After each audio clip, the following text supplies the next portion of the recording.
হ্যাঁ বলেন। এখন কি আপনি প্রত্যেকদিনই মানে ক্লাস নেবেন, 4-5 দিন পর এরকম নিলে ভালো হয়?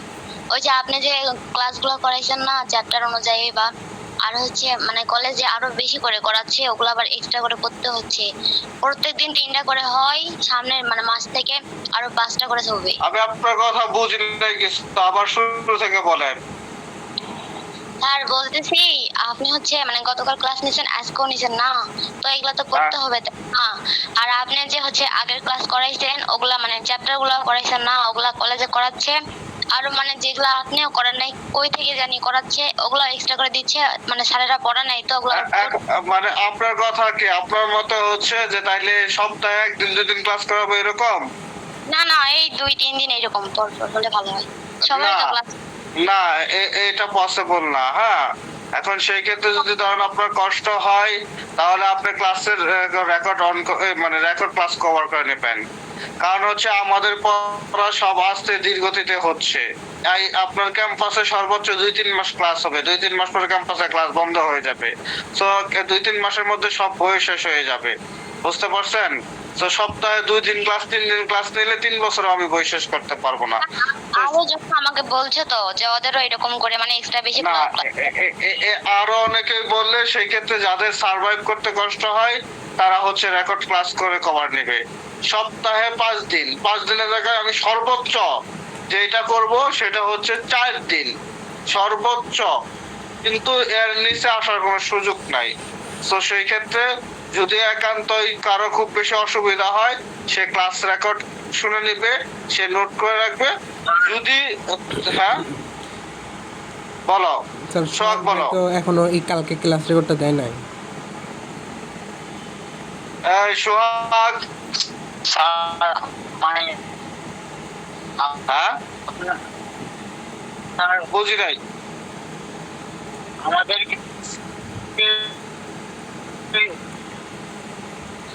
আচ্ছা, সোহাগের কথা শোনা যাইতেছে না। আনমহি খাতুন, আপনি শুনতেছেন? স্যার ওই ক্লাসটা আমি সেন্ড করছি বাট হ্যাঁ, এখনো যায় নাই। খালি ঘুরতে স্যার ওইটা এখনো আচ্ছা যাচ্ছে না। আচ্ছা আচ্ছা আচ্ছা আচ্ছা ওইটা তাহলে হচ্ছে ই করবা কি না, ওই আবার রিসেন্ড করবা, চলে আসবে। অতএব যেহেতু রেকর্ড আছে, যেহেতু রেকর্ড হয়েছে, অতএব আপনারা রেকর্ড পাবেন। আচ্ছা, ক্লাসের ব্যাপারে আরেকটা কথা, যে ক্লাসের সময় আপনাদের যে যদি কোনো অসুবিধা থাকে, তাহলে সেই ক্ষেত্রে আপনি যতক্ষণ সম্ভব ক্লাস করবেন, বাকি সময়টা আপনার যে অসুবিধা সে অসুবিধাটা সমাধান করার চেষ্টা করবেন। কারো যদি খাবার খাওয়ার ইচ্ছা হয় খাবার খাইতে যাবেন, কারো যদি অন্য কোনো অসুবিধা থাকে সেটা করবেন, নো প্রবলেম। সেই ক্ষেত্রে এটা আবার আমাকে ক্লাসে বলার কোনো প্রয়োজন নাই। আজকে একটা অসুবিধার কারণে ক্লাসটা আমি এখন নিতেছি, নতুবা আপনাদের রেগুলার ক্লাস 7টা 15 থেকেই হবে, যেটা এজ ইউজুয়াল হয়ে থাকে। ঠিক আছে। দ্বিতীয় ব্যাপার, যদি কারো ক্লাসের পড়া কভার করতে অসুবিধা হয়, সেক্ষেত্রে বলতে পারেন যে হ্যাঁ স্যার একটু অসুবিধা, পড়া স্কিপ করতে পারেন। বাট আমার ক্লাস সপ্তাহে 5 দিন চলবে। সর্বোচ্চ যদি কোনো অসুবিধা থাকে সেটা মাঝে মধ্যে 4 দিন হবে, বাট সপ্তাহে 5 দিন ক্লাস চলবে। কারণ আমাদের পড়াটা হচ্ছে স্লো ধীর গতিতে, কারণ আমরা খুব কম পরিমাণে পড়াই। আমরা ধরেন হচ্ছে যে এই 1 ঘন্টা 2 ঘন্টা ক্লাস নিয়ে পুরো চ্যাপ্টার একদিনে আপনাদের মাথার উপর বোঝায় চাপাই দেয় এরকম না। নতুন নতুন সেই ক্ষেত্রে মুখস্থ করতে অসুবিধা হচ্ছে, মুখস্থ করতেছেন থাকতেছে না। বাট এই যে মুখস্থ করতেছেন থাকতেছে না, এটাই 2 মাস থেকে 3 মাস পরে আপনার ব্রেনে অটোমেটিকলি ঢুকে যাবে। এক্সাম্পল, প্রথম প্রথম যখন আমি বুঝাইছি, প্রথম প্রথম যখন পড়াইছি, তখন অনেক কঠিন মনে হয়েছে। এখন যখন ওই টপিকসটা ক্লাসে স্যাররা পড়ায় মনে হয় দুনিয়ার সহজ। কারণ কি, ওই যে আগে পড়ে আসছে, হয়তো আপনার মুখস্থ না, আপনার মুখস্থ নাই, কিন্তু এখন মনে হবে দুনিয়ার সহজ মনে হবে, এখন মুখস্থ করতে সহজ হবে। অর্থাৎ একটা জিনিস মুখস্থ করার বুস্ট হয় না, বুস্টিং দিতেছি, এই বুস্টিংটা ক্লাস থেকে নিতে পারবেন। এরপরে আপনি হচ্ছে আস্তে আস্তে এটাকে ধরে রাখার মতো ক্যাপাসিটি হবে। আর এখন যদি ক্লাসই না করেন বা ওইটা যদি নাই বুঝেন, হ্যাঁ মুখস্থ না থাকুক, বাট বুঝলেন যে এই শুনে রাখলেন, মুখস্থ করার চেষ্টা করলেন, এটা আপনার বুস্টিং হয়ে গেল। যখন 2 মাস 3 মাস পরে পড়বেন, এই চ্যাপ্টার গুলো পুনরায় আসবে, তখন খুব সহজে মুখস্থ করতে পারবেন। ঠিক আছে? আমি যদি সম্ভব হয় আমি 2 দিন ক্লাস নিয়ে 3 দিন ক্লাস নিলে কোনো লস আছে আমার? কোনো লস নাই, বরং আমার জন্য আরো ভালো, আমার কষ্ট কম হবে। কিন্তু এটা আপনাদের জন্য ক্ষতিকর, যেটা আপনারা বুঝতেছেন না, বা হয়তো অনেক টাফ হয়ে যাইতেছে। এই জন্য যে ক্লাসের পড়া আবার প্রাইভেট বেসের পড়া সব মিলে একটা তালগোল ফলাই যাচ্ছে। হ্যাঁ, এদিক সামলামো না ওদিক সামলামো, কোন দিকে যাবো, এটা আস্তে আস্তে 2-4 দিন 2-1 মাস পরে আপনারা হচ্ছে সার্ভাইভ করতে পারবেন। লাইফে যখন ভালো কিছু পাইতে যাবে, তখন এরকম এই মানে মানে চারিদিকের বিপদ সামলায় ভালো কিছু পাইতে হবে। জীবনে সবকিছু রেডিমেড থাকে না। সো সেই ক্ষেত্রে আশা করবো আপনারা এই ব্যাপারে কোনো এক্সকিউজ প্রদান করবেন না। আপনি 30 মিনিটের ক্লাস করেন, আমার 30 মিনিটে আপনি 1টা 2টা কোশ্চেন পড়াবো, 1টা 2টা কোশ্চেন আমার মুখস্থ করতে 1 ঘন্টা সময় বেশি লাগবে না। অন্তত আপনি আমার 30 মিনিট ক্লাস করেন, আর আমার পড়ার জন্য 45 মিনিট সময় দেন, 1 ঘন্টা সময় দেন, তাহলে 1.5 ঘন্টা সময় আমাকে দেন। বাকি সময় আপনি কলেজে দেন, বাকি সময় আপনি সবকিছু করেন। আপনি যদি দৈনিক 4 ঘন্টা 5 ঘন্টা পড়াশোনা না করেন, তাহলে তো আপনি স্টুডেন্ট না, তাই না? সেই ক্ষেত্রে আপনি 4 ঘন্টার মধ্যে 1.5 ঘন্টা আমাকে দেন, 2.5 ঘন্টা আপনি হচ্ছে আপনার কিনা কলেজের পড়া মুখস্থ করেন। তো এই জিনিসগুলো আপনারা স্কিল হিসেবে শো করার চেষ্টা করবেন না, ভাঙা পড়ার চেষ্টা করবেন না, যে না পাইতাছি না, কিছুই হইতেছে না, এই জিনিসগুলো করার চেষ্টা করবেন না। ঠিক আছে? ওকে। আর স্যার অ্যানাটমি এন্ড ফিজিওলজিতে মানে আচ্ছা। কমিউনিটি মেডিসিন মুখস্থ করতে মানে কেমন যেন মনে রাখতে সব একটু বেশি সমস্যা হচ্ছে। আরে ভাই আমি বলবো কি, আমি বলি এই আপনাদের বয়সে আমি অ্যানাটমি সংজ্ঞায় মুখস্থ করতে পারি নাই। আপনাদের বয়সে আমি অ্যানাটমি সংজ্ঞায় মুখস্থ করতে পারি নাই, আর আপনারা তো অ্যানাটমি পাবতাছে বুঝতেছি না, অনেক কিছু জানতে পারছেন আলহামদুলিল্লাহ। আপনারা যদি মনে করেন যে এই এটা একটা অ্যানাটমি ফিজিওলজি হচ্ছে এমন একটা জিনিস, ওরা হচ্ছে প্রতারক প্রেমিক কি হাত পাইলেই চলে যাওয়ার চেষ্টা করে, মানে ওদের সাথে সম্পর্কটা কি সব সময় গায়ে রাখতে হয়। যদি 7 দিন সাপোজ ধরেন আমি আপনাদের অ্যানাটমিক ব্লাড চ্যাপ্টার পড়াইছি না, এই ব্লাড চ্যাপ্টার আর 8 থেকে 10 দিন পরে আপনারা খুলেন বইটা, তখন মনে হবে সেই তুমি কেন ভুলে গেলে আমাকে, এরকম মনে হবে। তুমি কি আমাকে চিনো? এরকম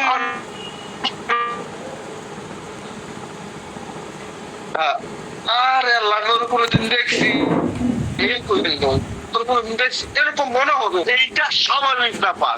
কিন্তু মনে করেন যে এই যদি আমার ওরে মনে করেন যে আমার 2 ঘন্টা সময় দেন, সে তাইলে আমার অতীতে 7-8 দিন যাওয়ার সাথে মনে হয় সম্পর্ক রাখছেন না, 10 দিন সম্পর্ক রাখছেন না, এই কষ্টটা ভুলে দেয়া সে আবার আপনার আপন করে নিবে। 2 ঘন্টা সময় দিলে 3 ঘন্টা সময় দিলে আপনি আবার সেটা আয়ত্ত করতে পারবেন।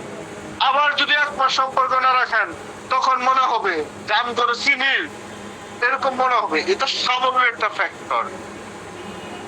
যদি মনে করেন অ্যানাটমি ফিজিওলজি পড়লে মুখস্থ হয়ে যেত, তাহলে মনে করেন যে ডাক্তার হইতে মনে করেন যে কিনা এই এত কষ্ট লাগে না। আপনার একটা তথ্য দেই, ধরেন ঢাকা মেডিকেলে যারা কারা চান্স পায়, ঢাকা মেডিকেলে 150টা, তারা মানে সারা বাংলাদেশের সব থেকে টপেস্ট লেভেলের 250 জন স্টুডেন্ট ঢাকা মেডিকেলে আপনার 5 বছরের একাডেমিক হচ্ছে 5 বছর পাস করে ফেলতে পারে, এরকম স্টুডেন্ট হাতের সংখ্যায় কম। সর্বোচ্চ ধরেন একটা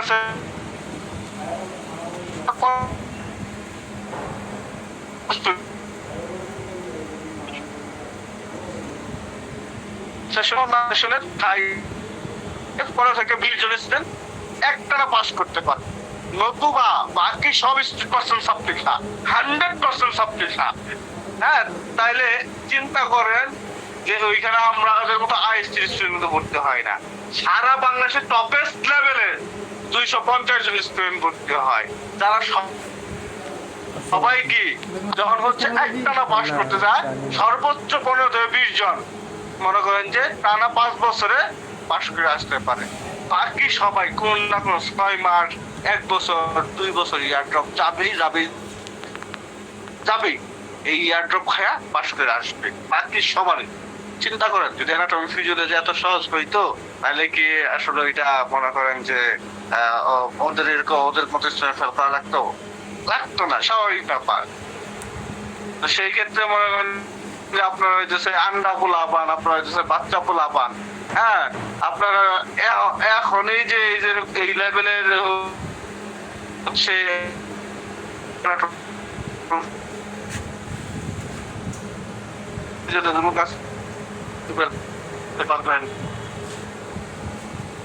ব্যাপারটা এরকম তো না, তাই না? আর একটা সেই অনেক পার্সোনালি আপনাদেরকে বলি হ্যাঁ ভালো চেষ্টা করছেন, তাই না? তো সেই ক্ষেত্রে যারা প্রতিটা পয়েন্টে মানে এক্সকিউজ বুঝার চেষ্টা করেন অথবা বলেন যে না হবে না, এটার জন্য এত সময় লাগবে, এরকম ভাবে যারা চিন্তা ভাবনা করেন তারা সারা জীবনে এরকম পিছায় থাকবেন এবং প্রত্যেকটা পয়েন্টে এরকম দুষ্কৃতার চেষ্টা করবেন। বরং যারা এগুলো না ভাইবা আরে আমি পারবো না কেন, আমি তো মানুষ, আমি পারবো না কেন, পারবে কারা, আমি চেষ্টা করতে থাকি, চেষ্টা করতে করতে পারবেন। তো এই ব্যাপারে আর কোনো কথা হবে না কখনোই, মনে থাকবো।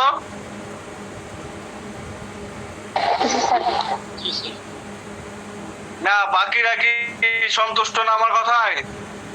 জি স্যার, জি স্যার, জি স্যার। জি স্যার।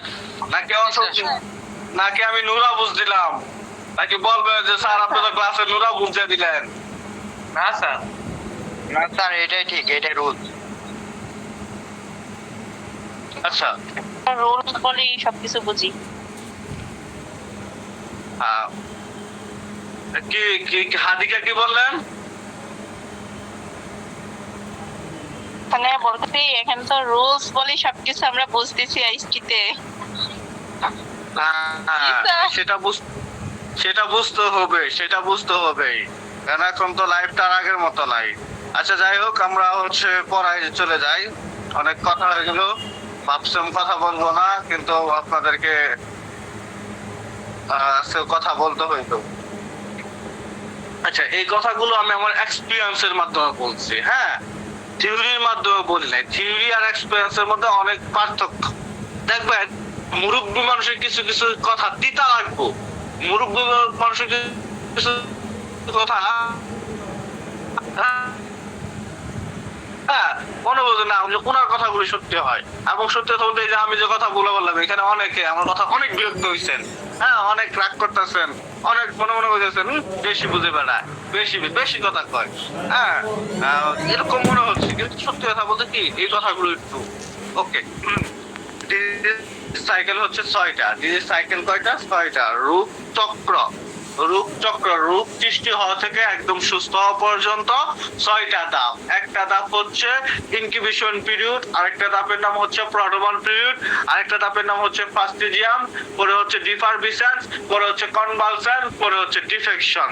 এখন হচ্ছে ইনকিউবেশন পিরিয়ড বলতে কি বোঝায়? যে এই পিরিয়ডে আপনার শরীরে একটা রোগ সৃষ্টি করা জীবাণু ঢুকবে, ঢুকার পরে যতদিন পর্যন্ত সে সুপ্ত বা গুপ্ত অবস্থায় থাকবে, মানে আপনার শরীরে রোগের কোনো লক্ষণ বা কোনো প্রকার মানে কোনো ধরনের অসুবিধা প্রকাশ করবে না, প্রকাশ হবে না, এই টাইমটা পর্যন্ত হচ্ছে ইনকিউবেশন পিরিয়ড।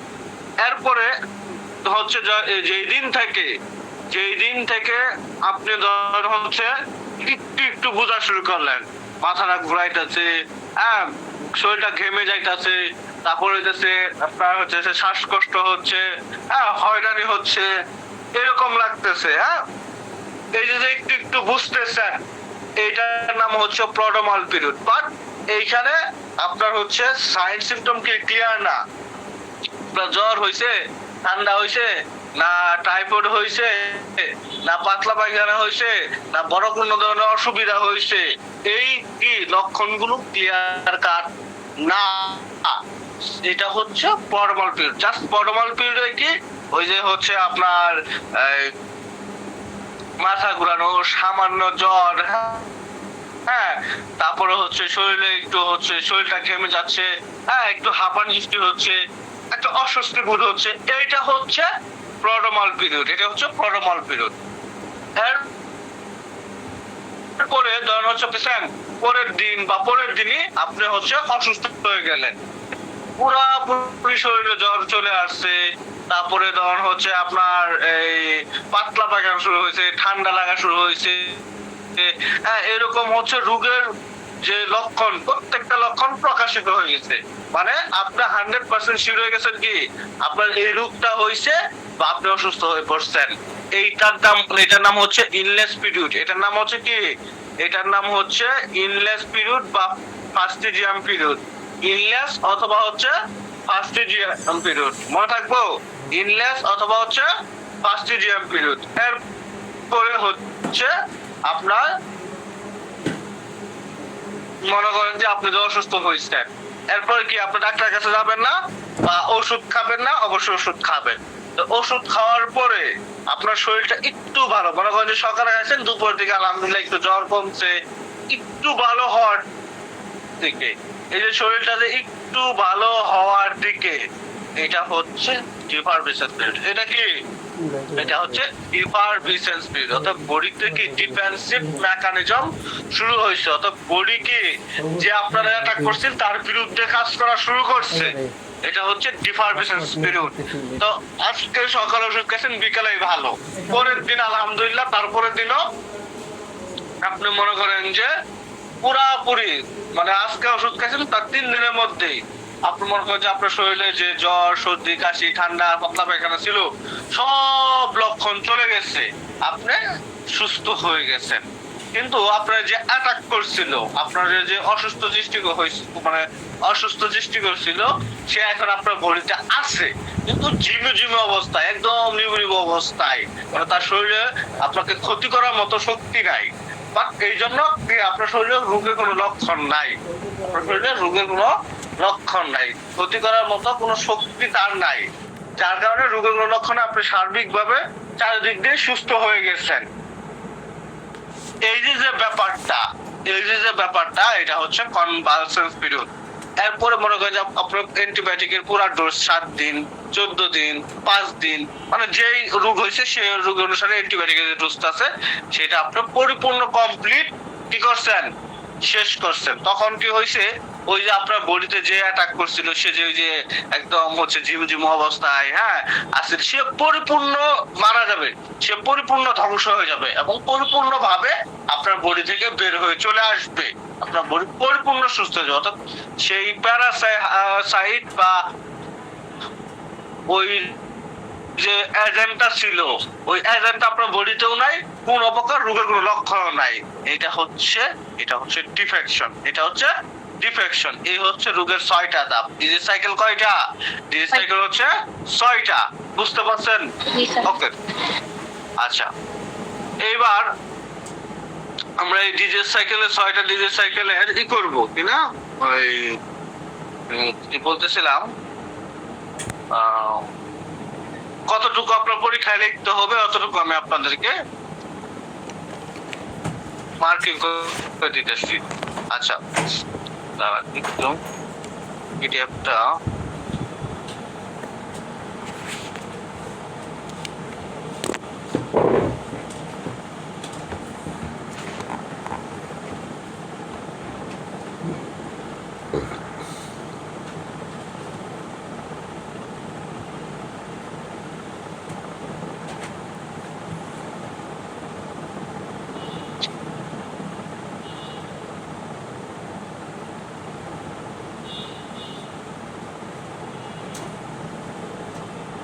আচ্ছা দেখেন, stage 1 incubation period, it is the time interval between the entry of causative agent in the body and manifestation of clinical signs symptom।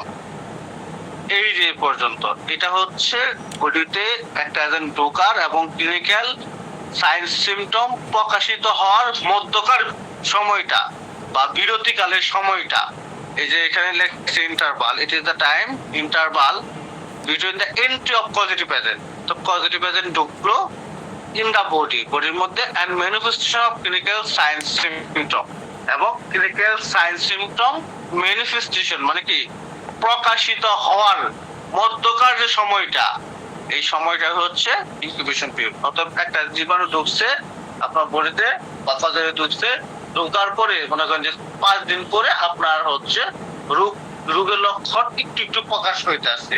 এই যে ক্লিনিক্যাল সাইন সিমটম, এটা হচ্ছে ক্লিনিক্যাল সাইন সিমটম, একটু একটু প্রকাশ হইতে আসছে। এই যে যে মধ্যকার সময়টা, এটাই হচ্ছে কি ইনকিউবেশন পিরিয়ড। ঠিক আছে? আচ্ছা, প্রোড্রোমাল পিরিয়ড মানে কি?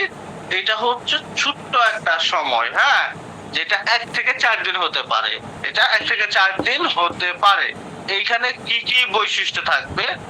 এইখানে বৈশিষ্ট্য হচ্ছে হেডেক, নাজা, হ্যাঁ, ফিভার, তারপরে হচ্ছে বডি এস, অতএব হচ্ছে আপনার মনে করেন যে এই মাথা ঘোরাবে, বম বম ভাব আসবে, একটু জ্বর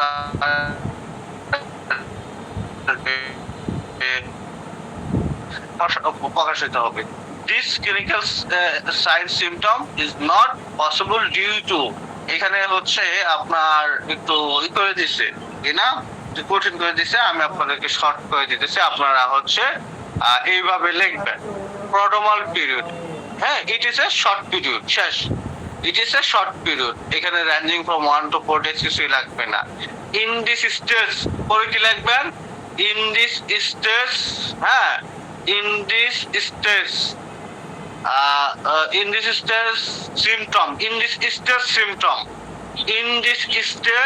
symptoms headache, nausea, fever, body restlessness। ঠিক আছে, এই পর্যন্তই দিবেন, আর কিছু দেওয়ার প্রয়োজন নাই। আমি আবার বলে দিতেছি কি কি দিবেন।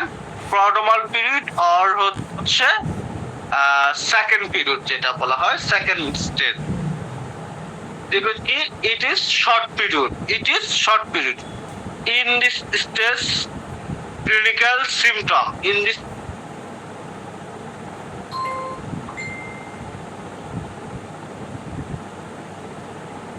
symptom.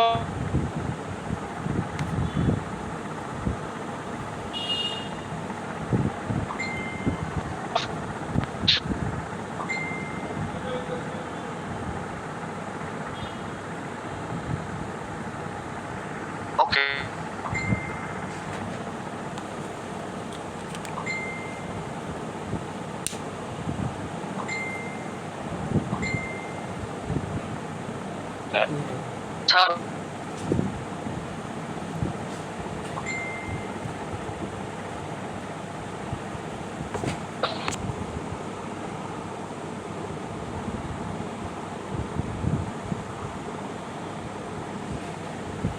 এখানে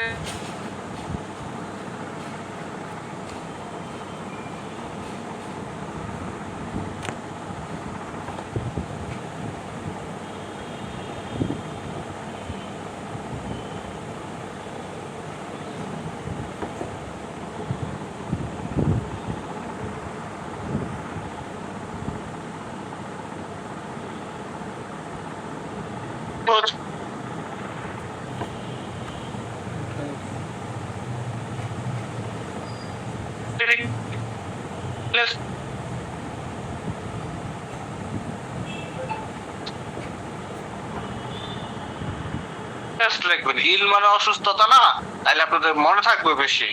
স্টেজ 3 আর ফাস্টিডিয়াম আর হচ্ছে illness period.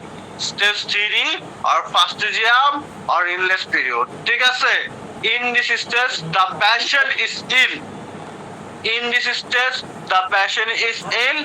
The sign and symptom are clear cut. So clinical diagnosis is not usually difficult. অতএব এই লক্ষণে রোগী পরিপূর্ণ অসুস্থ হয়ে যা, তার রোগের সকল লক্ষণ প্রকাশিত হয়, তাই কি তার কি রোগ হয়েছে এইটা মানে ডায়াগনোসিস করা কি ডিফিকাল্ট না।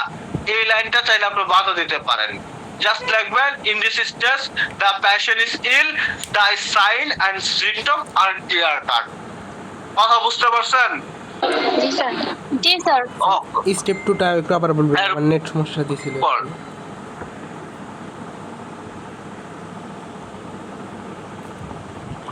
এরপর হচ্ছে stage 4 deformations period. Stage 4 or deformations period. Stage 4 কি বলছে?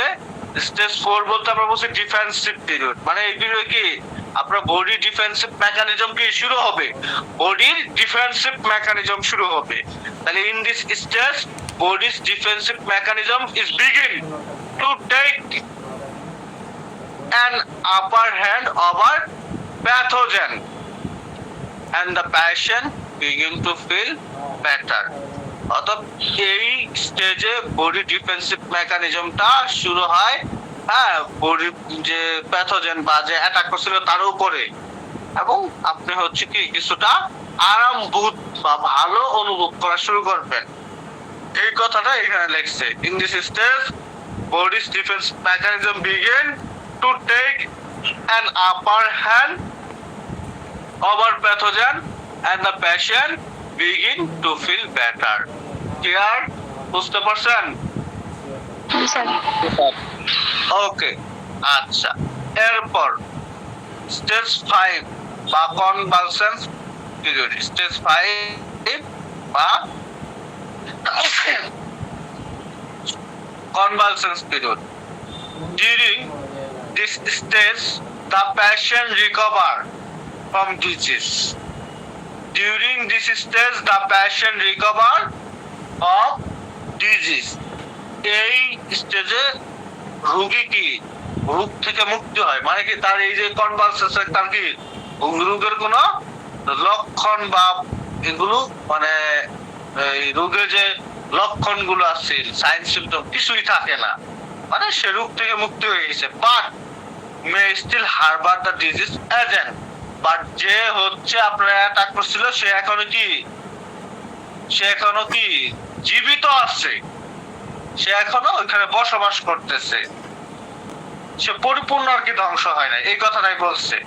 তাহলে during this stage the patient recover from disease but may still harbour the disease agent. কথা ক্লিয়ার? বুঝতে পারছেন? স্যার এখানে একটা প্রশ্ন। হ্যাঁ বলেন। স্যার এটা হচ্ছে এরকম ভাবে বাংলাটা বললে হয় না যে স্যার অসুখের পর হচ্ছে স্বাস্থ্যের উন্নতি, এটা বললে কেমন হয় স্যার? হয়, এটা বললো অসুবিধা নাই। Okay sir. ঠিক আছে। আচ্ছা, ডিফেকশন কি বলছে? During this stage the individual রিকভার্স fully from illness. এইটা জাস্ট এতটুকু দিবেন, during this stage the individual রিকভার্স fully from illness. অর্থাৎ একটা মানুষ সে হচ্ছে রোগ থেকে পরিপূর্ণভাবে কি ভালো হয়ে যায় বা মুক্তি পায়। কথা বুঝতে পারছেন? তাহলে জাস্ট এই পর্যন্ত দিলেই হয়ে যাবে। তাহলে প্রথম কতটুকু আসবে? ক্লিনিক্যাল সাইন সিম্পটম ম্যানিফেস্টেশন, এই পর্যন্ত দিতে হবে। দ্বিতীয়টা কি? In this it is a short period. তারপরে in this period sign and symptom such as headache, তারপরে হচ্ছে nausea, fever, body ache and হচ্ছে রেস্টলেসনেস। এই পর্যন্ত দিলে হয়ে যেতেছে। তারপরে আপনার হচ্ছে ফাস্টিজম বা ইলনেস পিরিয়ড, এটার হচ্ছে এই সাইন সিম্পটম ক্লিয়ার কাট, এই পর্যন্ত দিলেই হবে। তারপর হচ্ছে ডিফারমেশন পিরিয়ড, ডিফারমেশন পিরিয়ড সম্পূর্ণ দিতে হবে, কনভালসেন্স পিরিয়ড সম্পূর্ণ দিতে হবে, আর হচ্ছে স্টেজ 6 বা ডিফেকশন পিরিয়ডে জাস্ট ইলনেস পর্যন্ত দিতে হবে। বুঝতে পারছেন? স্যার চিত্র দিতে হবে? হ্যাঁ, চিত্র দিতে হবে না, চিত্র দিলে ভালো, চিত্রটা দিলে ভালো, চিত্রটা দিলে ভালো, না দিলেও হবে। যদি খুব প্যারা মনে হয় না দিলেও হবে, আর যদি দেন এতটুকু দিলেই হবে, এতটুকু দিলে হয়ে যাবে। ঠিক আছে? এই প্রশ্নটা আপনাদের মুখস্থ করতে হবে। কেন মুখস্থ করতে হবে? এই প্রশ্নটা আপনাদের পরীক্ষার মধ্যে আসবে, এই প্রশ্নটা ভাইবার মধ্যে আসবে, এই প্রশ্নটা সারা জীবনই লাগবে। এই প্রশ্নটা নিজে যদি ভাষায় পণ্ডিত সাজতে চান, হ্যাঁ, বা একটা মানুষ একটু যদি বুঝাইতে চান একটু, হ্যাঁ, যেহেতু হচ্ছে আইএসটিতে পড়েন, গ্রামের মানুষ তো মনে করে যে আপনি মেডিকেল সায়েন্সে কোনো একটা ইয়ে পড়েন, যাই হোক আপনি তো মেডিকেল সায়েন্সে কোনো একটা টপিকে পড়তেছেন, অর্থাৎ গ্রামে গেলে আপনার প্রতি মানুষের একটা এক্সপেকটেশন থাকবে। যখন মনে করেন যে এই বানানটা পর্যন্ত আপনি করতে পারবেন না, একটা জিনিস সামান্য পরিমাণ বাংলায় বুঝাইতেও পারবেন না, হ্যাঁ, তখন কিন্তু আপনাকে তারা বলবে গয়াকার দয়াকার, ও তুই কই পড়ছস কি পড়ছস, তুই তো কিছু জানিস না, কিছুই পারস না, হ্যাঁ, এরকম বলতো। তো অন্তত মানুষের কাছে মূল্য পাওয়ার স্বার্থেও, সম্মান পাওয়ার স্বার্থেও এটা প্রশ্ন মুখস্থ করতে। কথা বুঝতে পারছেন? জি স্যার, জি। ওকে, তাহলে আমরা অবশ্যই এই প্রশ্নটা মুখস্থ করব, তাই না? আচ্ছা আচ্ছা, এরপর হচ্ছে ডিজিজ স্টেপ। এটার প্রশ্ন হচ্ছে এভাবে পড়ার প্রয়োজন নাই। Just step of natural history of disease, there are two step of disease, pre pathogenesis phase and pathogenesis phase. Just এতটুকু মুখস্থ করার, আর কিছু প্রয়োজন নাই, ঠিক আছে? ওকে, এরপর গুরুত্বপূর্ণ এই প্রশ্ন পড়াবো। আপনারা তো আগের পড়ায় মুখস্থ করছেন না। আপনার ডিজিজ সাইকেল, আচ্ছা ডিজিজ সাইকেল এটা মুখস্থ করবেন। এরপর আপনাদেরকে আমি পড়াইছিলাম component of environment, component of, আপনাদের তো এনভায়রনমেন্ট পড়াই নাই নাকি? পড়াইছিলাম আপনাদের? না, পড়াইছি না। কম্পোনেন্ট অফ এনভায়রনমেন্ট তো পড়াইছিলাম। হ্যাঁ, এই 3টা পয়েন্ট মুখস্থ করবেন। আর হচ্ছে এই যে ক্লাসিফিকেশন অফ ডিজিজ এজেন্ট, এটা মুখস্থ করবেন, ঠিক আছে? তাইলে আমি আর বেশি পড়াইলাম না। কালকে গুরুত্বপূর্ণ একটা টপিক পড়াবো, কষ্ট করে এই পড়াগুলো মুখস্থ করবেন, একটু কষ্ট হোক। কালকে গুরুত্বপূর্ণ টপিক পড়বো, সেই টপিকের নাম হচ্ছে আইসবার্গস অফ ডিজিজ। হ্যাঁ, এই প্রশ্নটা পরীক্ষায় আসেই। মনে করেন যে আপনি যদি পরীক্ষায় নকল করতে চান, তাহলে এই প্রশ্ন নকল করে নিয়ে যাবেন, এরকম গুরুত্বপূর্ণ একটা প্রশ্ন। এখন নকল করবেন না আপনি হচ্ছে মুখস্থ করবেন, সেটা আপনার ব্যাপার। কারণ এখন কিন্তু কি নকলের দিন চলে যাইতেছে, এখন কিন্তু নকল কইরা পাস করার যুগ নাই। তো আজকে আপনারা অনেকে ক্লাসে উপস্থিত ছিলেন, খুবই ভালো লাগলো। যারা এখন পর্যন্ত আমাদের মানে মাসিক পেমেন্টে ভর্তি হয়েছেন কিন্তু টাকা দেন না এখন পর্যন্ত, যদি মনে হয় টাকাটা দেওয়া দরকার তাহলে দয়া করে পাঠিয়ে দেবেন। তো সবাই ভালো থাকবেন, সবার জন্য শুভকামনা। আল্লাহ হাফেজ, আসসালামু আলাইকুম।